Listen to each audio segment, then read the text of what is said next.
Hi ಎಲ್ರಿಗೂ ನಮಸ್ಕಾರ. Veena foodie ಸ್ಟುಡಿಯೋಗೆ ಸ್ವಾಗತ. ಸ್ಪೈಸಿಯಾಗಿ ಫ್ಲೇವರ್ಫುಲ್ ಆಗಿರೋ ಚಿಕನ್ ತಿನ್ನಬೇಕು ಅನ್ನಿಸ್ತಿದ್ಯಾ? ಹಾಗಾದರೆ ಗುಂಟೂರು ಚಿಕನ್ ಕರಿ ಮಾಡ್ತಾ ಇದ್ದೀನಿ ಇವತ್ತು. ಈ ಸ್ಪೈಸಿ ಚಿಕನ್ ಗ್ರೇವಿ ಮುದ್ದೆ, ಅನ್ನ, ಚಪಾತಿಯೊಂದಿಗೆ super combination. Restaurant style Guntur chicken gravy ನಿಮ್ಮ ಕಿಚನಲ್ಲೇ ಮಾಡ್ಕೊಳ್ಳಿ. ನಾನಿಲ್ಲಿ 1 kg ಚಿಕನ್ ತೊಗೊಂಡಿದ್ದೀನಿ. ಒಂದು ಪಾತ್ರೆಗೆ ಒಂದು 3-4 ಚಮಚ ಎಣ್ಣೆ ಹಾಕ್ಕೋಬೇಕು.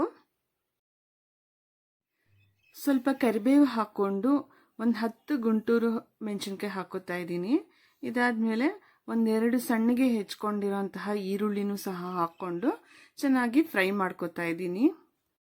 ಈಗಾಗಲೇ ನಾನು ಚಿಕನ್ನ ಒಂದು 3 ಸತಿ ನೀರಲ್ಲಿ ತೊಳ್ಕೊಂಡು ಮತ್ತು ಅರಿಶಿಣದ ನೀರಲ್ಲಿ ಸಹ ತೊಳ್ಕೊಂಡು ಅದನ್ನು ಸೇರಿಸ್ಕೊಂಡು ಒಂದು ಸ್ವಲ್ಪ ಅರಿಶಿನ ಮತ್ತು ಹಾಗೆ ರುಚಿಗೆ ತಕ್ಕಷ್ಟು ಉಪ್ಪು ಸಹ ಹಾಕ್ಕೊಂಡು ಫ್ರೈ ಮಾಡ್ಕೋತಾ ಇದ್ದೀನಿ.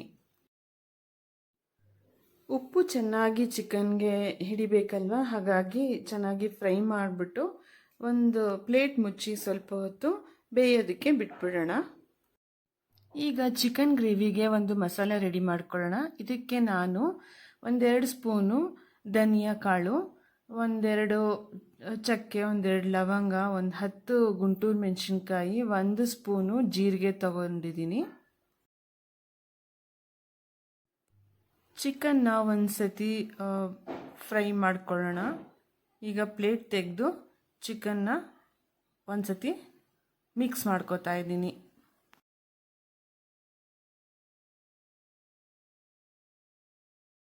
ಈಗ ಸ್ಪೈಸಸ್ನ ಫ್ರೈ ಮಾಡ್ಕೊಳ್ಳೋಣ. ಲೋ ಫ್ಲೇಮಲ್ಲಿ ಈ ಸ್ಪೈಸ್ಗಳನ್ನೆಲ್ಲ ಚೆನ್ನಾಗಿ ಫ್ರೈ ಮಾಡ್ಕೋತಾ ಇದ್ದೀನಿ. ಈ ಸ್ಪೈಸಸ್ ಎಲ್ಲ ಫ್ರೈ ಮಾಡ್ಕೊಂಡ್ಮೇಲೆ ಒಂದು ಮಿಕ್ಸಿ ಜಾರ್ ತಗೊಂಡು ಅದಕ್ಕೆ ತಣ್ಣಗಾದ್ಮೇಲೆ ಹಾಕ್ಕೊಂಡು ಜೊತೆಗೆ 1 ಗೆಡ್ಡೆ ಬೆಳ್ಳುಳ್ಳಿ ಹಾಗೆ 1 ಇಂಚು ಶುಂಠಿ ಸಹ ಸೇರಿಸ್ಕೊಂಡು ಮಿಕ್ಸಿಲಿ ನೀರು ಹಾಕ್ಕೊಂಡು ರುಬ್ಕೋಬೇಕು. ಹಾಗೆ ನಾನು ಆಗಲೇ ಮರ್ತೋಗಿದ್ದೆ ಹೇಳೋದಕ್ಕೆ, ಏಲಕ್ಕಿ ಸಹ ಹಾಕ್ಕೊಂಡು 1-2 ಸ್ಪೂನು ಕೊಬ್ಬರಿ ಸಹ ಹಾಕ್ಕೋಬೇಕು ರುಬ್ಕೊಳ್ಳೋದಕ್ಕೆ. ಇಲ್ಲಿ ಬೇಕಾದರೆ ನೀವು ಮೆಣಸಿನ್ಕಾಯಿ ಕಮ್ಮಿ ಹಾಕ್ಕೋಬೋದು. ಕಮ್ಮಿ ಮಾಡ್ಕೋಬೋದು. ಯಾವುದೇ ಚಿಕನ್ ಗ್ರೇವಿ ಇರಲಿ, ಆಂಧ್ರ ಚಿಲ್ಲಿ ಚಿಕನ್ ಅಥವಾ ಆಂಧ್ರ ಗುಂಟೂರು ಚಿಕನ್ನು ಸ್ವಲ್ಪ ಸ್ಪೈಸಿಯಾಗಿದ್ದರೆ ಚೆನ್ನಾಗಿರುತ್ತೆ. ಸ್ವಲ್ಪ ನೀರು ಸೇರಿಸ್ಕೊಂಡು ಮಸಾಲನ ರುಬ್ಬಿಟ್ಕೊಂಡಿದ್ದೀನಿ. ಈಗ ಚಿಕನ್ಗೆ ಸೇರಿಸ್ಕೊಳ್ಳೋಣ. ಚಿಕನ್ ಈಗಾಗಲೇ ಸ್ವಲ್ಪ ಒಂದು ಅರ್ಧದಷ್ಟು ಬೆಂದಿದೆ. ಈಗ ನಾವು ರುಬ್ಬಿಟ್ಕೊಂಡಂತಹ ಮಸಾಲಾನ ಚಿಕನ್ ಜೊತೆಗೆ ಸೇರಿಸ್ಕೊಂಡು ಫ್ರೈ ಮಾಡ್ಕೊಳ್ಳೋಣ, ಅದರ ಹಸಿ ವಾಸನೆ ಹೋಗೋ ತನಕ.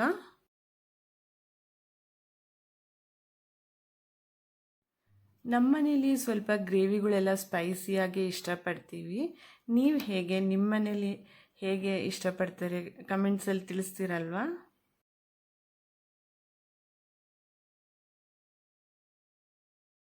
ಈಗ ನಾನು ಸ್ವಲ್ಪ ಇದಕ್ಕೆ ನೀರು ಸಹ ಸೇರಿಸ್ಕೊತಾ ಇದ್ದೀನಿ. ಗ್ರೇವಿಗೆ ಸ್ವಲ್ಪನೇ ನೀರು ಸೇರಿಸ್ಕೋಬೇಕು, ತುಂಬ ನೀರಾಗಿರಬಾರ್ದು. ಸೊ ನೋಡಿಕೊಂಡು ನೀರು ಹಾಕ್ಕೊಳ್ಳಿ. ಈಗಾಗಲೇ ಚಿಕನ್ ಅರ್ಧದಷ್ಟು ಬೆಂದಿರೋದ್ರಿಂದ ಮತ್ತೆ ನೀರು ಹಾಕಿ ಇವಾಗ ಚೆನ್ನಾಗಿ ಮಿಕ್ಸ್ ಮಾಡ್ಕೊಂಡಿದ್ದೀವಲ್ಲ, ಪ್ಲೇಟ್ ಮುಚ್ಚಿ ಮತ್ತೆ ಸ್ವಲ್ಪ ಹೊತ್ತು ಬೇಯೋದಕ್ಕೆ ಬಿಟ್ಬಿಡೋಣ.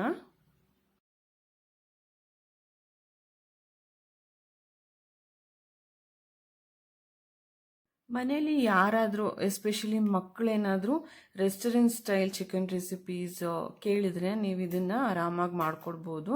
ತುಂಬ ಇಷ್ಟಪಟ್ಟು ತಿಂತಾರೆ.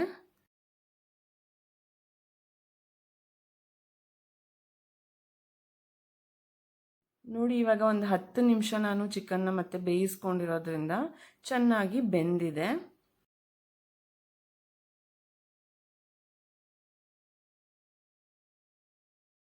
ಈಗ ನಾನು ಇದನ್ನು ಒಂದು ಸರ್ವಿಂಗ್ ಬೌಲ್ಗೆ ತೆಗೆದಿಟ್ಕೊತಾ ಇದ್ದೀನಿ. ಇನ್ನೇನು ಹೊಸ ತೊಡ್ಕಂತೂ ಬಂದೇ ಬಿಡ್ತಲ್ಲ. ಈ side dish chicken gravy try ಮಾಡ್ತೀರಲ್ವಾ? ಟ್ರೈ ಮಾಡಿಬಿಟ್ಟು ಕಮೆಂಟ್ಸಲ್ಲಿ ತಿಳಿಸ್ತೀರಲ್ಲ. ಹಾಗೆಯೇ ನನ್ನ ಚಾನಲ್ಗೆ ಏನಾದರೂ ಹೊಸಬರಾಗಿದ್ದರೆ ಸಬ್ಸ್ಕ್ರೈಬ್ ಮಾಡ್ಕೊಳ್ಳೋದನ್ನು ಮರಿಬೇಡಿ. ಹಾಗೆ ಒಂದು ಲೈಕ್ ಕಮೆಂಟು ಸಹ ಕೊಡಿ.